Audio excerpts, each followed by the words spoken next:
All Kerala document writers and scribes അസോസിയേഷന്റെ നേതൃത്വത്തിൽ ഫെബ്രുവരി 17-ന് ജില്ലാ സമ്മേളനം നടത്തുമെന്ന് ഭാരവാഹികൾ വാർത്താസമ്മേളനത്തിൽ അറിയിച്ചു.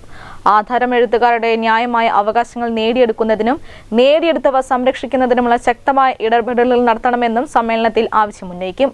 കക്കോടിയിൽ വെച്ച് നടക്കുന്ന സമ്മേളനം മന്ത്രി എ കെ ശശീന്ദ്രൻ ഉദ്ഘാടനം ചെയ്യും.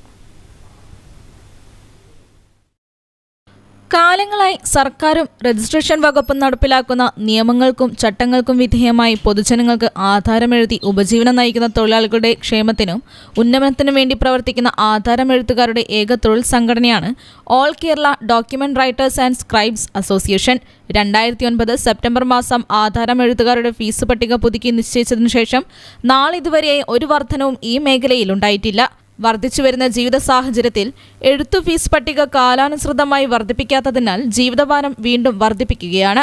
അതുപോലെ ആധാരം എഴുത്തുകാർക്കായിട്ടുള്ള ക്ഷേമനിധിയിലേക്ക് എഴുത്തുകാർ മാസം തോറും 200 രൂപ വെച്ച് അടയ്ക്കുമ്പോൾ ഈ ഇനത്തിലേക്ക് സർക്കാർ വിഹിതമായി 1 രൂപ പോലും നൽകാത്തത് തങ്ങൾ നേരിടുന്ന മറ്റൊരു അവഗണനയാണെന്നും ഭാരവാഹികൾ വാർത്താസമ്മേളനത്തിൽ പറഞ്ഞു. തൊഴിൽ മേഖലയിൽ ഉപജീവനം നടത്തുന്ന മുഴുവൻ തൊഴിലാളികളെയും സംരക്ഷിച്ച് എഴുത്തുകാരുടെ ന്യായമായ അവകാശങ്ങൾ നേടിയെടുക്കുന്നതിനും നേടിയെടുത്തവ സംരക്ഷിക്കുന്നതിനുമുള്ള ശക്തമായ ഇടപെടലുകൾക്ക് ഊർജിതമാവുന്നതിനുമായി ആധാരമെഴുത്ത് അസോസിയേഷൻ കോഴിക്കോട് ജില്ലാ സമ്മേളനം നടത്തുകയാണ്. ഫെബ്രുവരി 17-ന് കക്കോടിയിലെ മല്ലശ്ശേരി സുനിൽകുമാർ നഗറിൽ വെച്ച് നടക്കുന്ന സമ്മേളനം വനം വന്യജീവി വകുപ്പ് മന്ത്രി എ കെ ശശീന്ദ്രൻ ഉദ്ഘാടനം ചെയ്യും.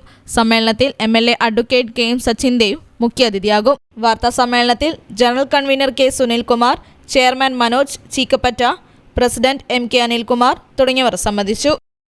News bureau, Kozhikode.